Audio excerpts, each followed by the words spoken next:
Sir OTP please. হ্যাঁ 4390। ওকে।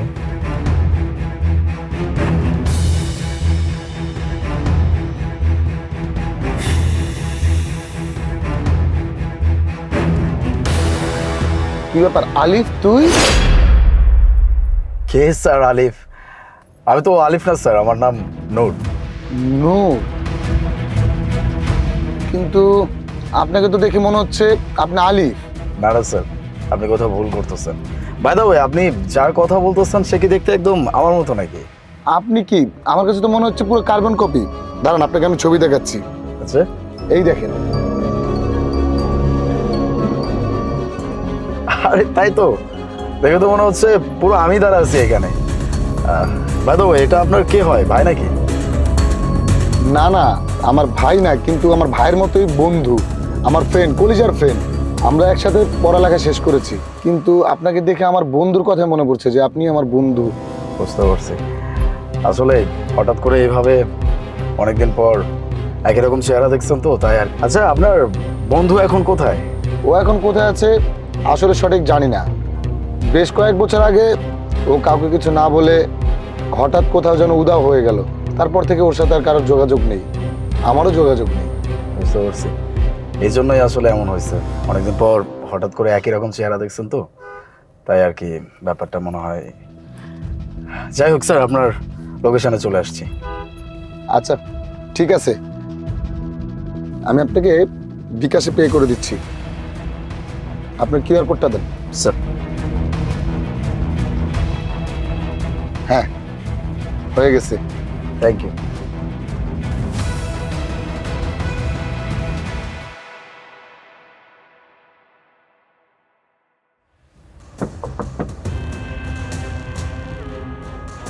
কি আলিফ, এখন নিজের পরিচয় লুকাবি? স্যার, আমি আপনাকে তখনও বললাম যে আমি আলিফ না, আমি নূর। তুই নিজেকে লুকাতে অনেক চেষ্টা করছিস, কিন্তু তুই যে মিথ্যা বলতে জানিস না সেটা তুই মনে হয় ভুলে গেছিস। তুই যখন কিউআর কোডটা দেওয়ার জন্য ফোনটা বের করলি, তোর বাচ্চার আর তোর ছবিটা ওয়ালপেপারে সেট করা, সেটা মনে হয় তুই ভুলে গেছিস। আমি তোকে মিথ্যা বলছি যেন তুই আমাকে চিনতে না পারিস। কিন্তু কেন? তোর করা একটা প্রশ্নের উত্তরও আমি তোকে দিতে পারবো না, তাই। আগে তো তুই এমন ছিলি না। আগে তো সত্য মিথ্যে তোর সাথে যাই হতো সব কিছু আমার কাছে শেয়ার করতি। ইভেন আমাদের ফ্রেন্ড সার্কেল সবার কাছেই তুই শেয়ার করতি। তুই জানিস, তুই নিখোঁজ হওয়ার পর তোর বাচ্চারা খুব কষ্ট পেয়েছে।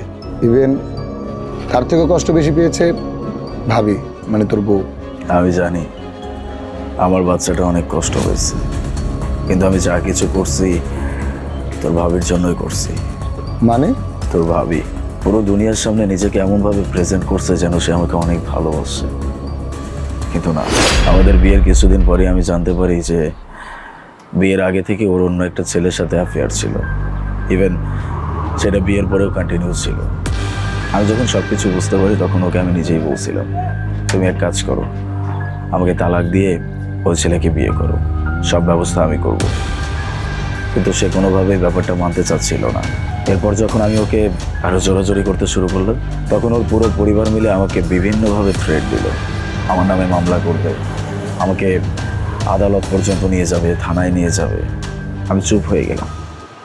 এরপরে যখন হঠাৎ করে এটা জানতে পারলাম যে আমাদের বাচ্চাটা আসলে আমার না, মানে রিঙ্কি আমার মেয়ে না, তখন আর মানতে পারিনি।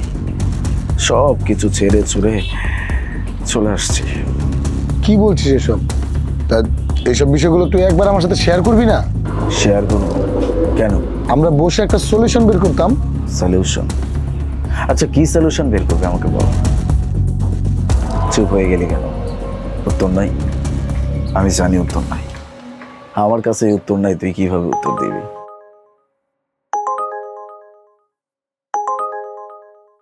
আরেকটা চাকরি হয়েছি, আমি আসি, ভালো থাকিস। আর একটু দাঁড়া। না রে, অনেক কষ্টে চলা শুরু করছে, আর দাঁড়াইতে চাই না। আর হ্যাঁ, ওদিকে কাউকে বলিস না যে তুই আমাকে এই শহরে দেখছিস। আমি আসি।